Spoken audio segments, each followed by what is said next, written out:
that as far as the rates go and the choices that students have, there will still be private loans, there will still be other rates, there will still be other amounts of money, there will still be a private sector.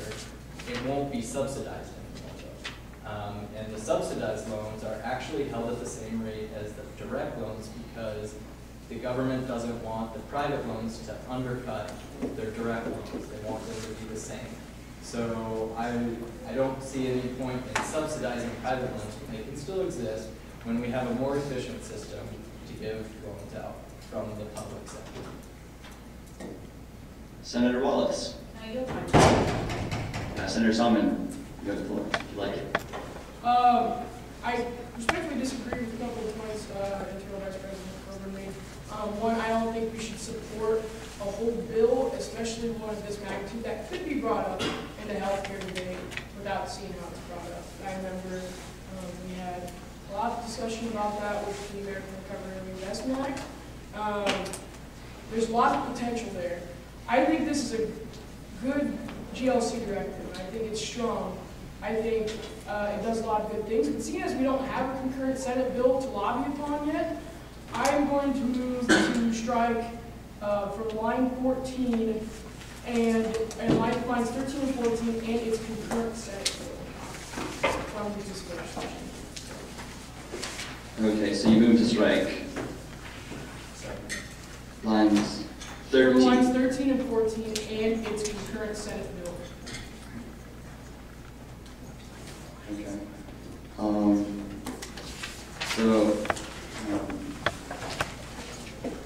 It is an aware-as statement, though, and I feel that striking that would take away from the context of the legislation, which would say in support of HR 3221. It's in a therefore be resolved clause. Are you talking about, you're just talking about and its concurrent Senate bill? Yes, I would like to strike that. Okay, so you would just want it to read, therefore be it resolved that ASUN supports the passing of HR 3221? Yes. Okay.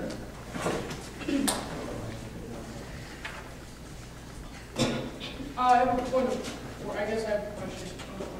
Yeah. Real quick.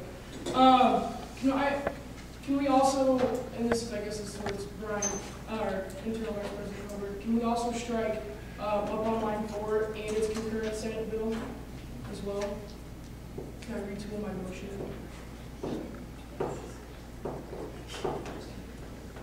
Just to make it. Okay. So for the information of the body, Senator Solomon's amendment would cut from line 4 and its concurrent Senate bill to read, whereas HR 3221 seeks to eliminate middlemen and leaders standing between government loans and student consumers. And from lines 13 and 14 and its concurrent Senate bill, so it would read, therefore be it resolved that ASUN supports the passing of HR 3221 and. Is that right? Do I have a second? Second. It's been moved and seconded. Any discussion on the amendment? Senator Solomon. The reason why I'm bringing this up is because we do have the opportunity to bring up another GLC directive in front of Senate when the Senate bill becomes finalized. So I think at its current time, with the amount of debate that has been happening here, to give GLC that leeway, I think would be better off if we held back, saw the Senate bill, let GLC debate it again, see what they think about it, and then come forward. Any further discussion on the amendment? Oh, Chair Barmore. My only hesitation with this is that if this were to arrive, let's say it's not definite, but if this were to arrive for the healthcare bill, we would then have no authority to go and lobby because it's not explicitly said in here. With keeping it vague and having it be its concurrent Senate bill, the opportunities for us to lobby on no matter how it gets through the Senate are there. Where if we were to strike this, obviously we don't have any authority. Senator Post on the amendment. Yeah, just quick. I think that's the point. Because if it does get attached to something we're not wanting it to be attached to, we didn't talk about, then it wouldn't make any sense for us to support it be talking about something that already exists. Any further discussion on the amendment? Senator Hager. The amendment did not strike from lines 17 and 18, contact the offices of Senators Nelson and Johans. And I'm not sure what relevance that, I mean, keeping that in the bill and not amending that, how would that affect this resolution? That's just kind of a question for the body, I suppose. Okay. Senator Stone, would you like to answer that question? I would. Something we did last year on National Subcommittee is when something passed through the House and we were anticipating a Senate lookalike, we informed them on the House piece and said this is something we supported. Please be looking for a concurrent bill. Please be anticipating our response to this bill. And we found that really effective because it wasn't only one means of communication, it was 2 or 3. And we actually got quite a big response from Mike Johans and Senator Ben Nelson by performing it in that manner. I just think it works. If we want to build a bridge there, it works to communicate with them more than once or more than one considered that bridge. Senator Hager, you still have the floor. Anything else? No. Okay. Any further discussion on the amendment? We have a forum still? Yes, it's up. We're at 23. We're approaching dangerously close with information to the body, so please stick around. We have a lot yet to cover tonight. Yes, so that's all I have to add to that. But yes, we are getting close, so if you have a conflict, you're stuck here. Senator Kelly. I actually disagree with Senator Solomon in that I don't think you have to wait until a bill is signed to have a discussion on it. And I see the point that he's trying to make, but I think that if we don't ask, there are things in this bill that or this directive that I'm opposed to, but I would like to pass something that gives GLC the opportunity to lobby for the interest of students. And if we don't do that, then we may miss that opportunity if it gets hooked on healthcare. And you actually see this in the healthcare debate going on right now.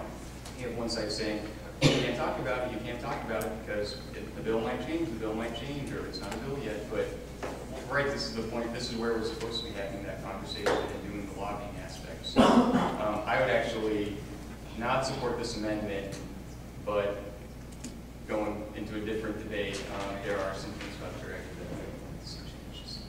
Okay.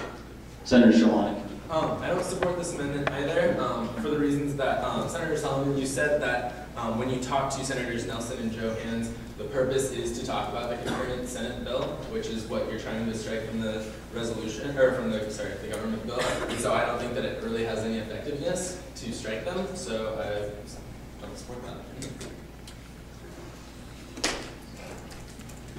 Vice President Coburn. Yeah.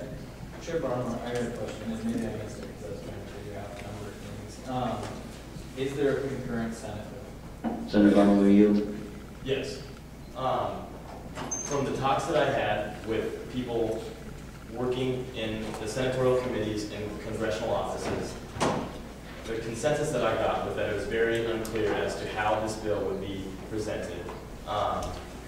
Whether it, this healthcare is dominating DC right now, and so they just didn't know whether it would come after the healthcare debate, which who knows how long that will last, or whether it will be presented along with the healthcare bill. There's just no answer given to me when I was asked that question.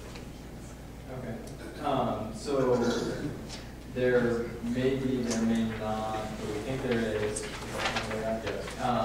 And we're pretty sure it's of the same There's no way of knowing that. Like Senator Solomon said, sometimes in theory that they can be very different, they can be very similar. After going through the Senate, it then goes through a process of a conference committee where they kind of take the two bills and they kind of morph them into one. But usually the Senate is a much more lengthy period of time. They usually pick apart the bill a lot more than the House does. So that being said, I think it would be ideal to not have this amendment passed, therefore allowing us the opportunity to go and speak in the interest of students on this issue, which could be in the Senate for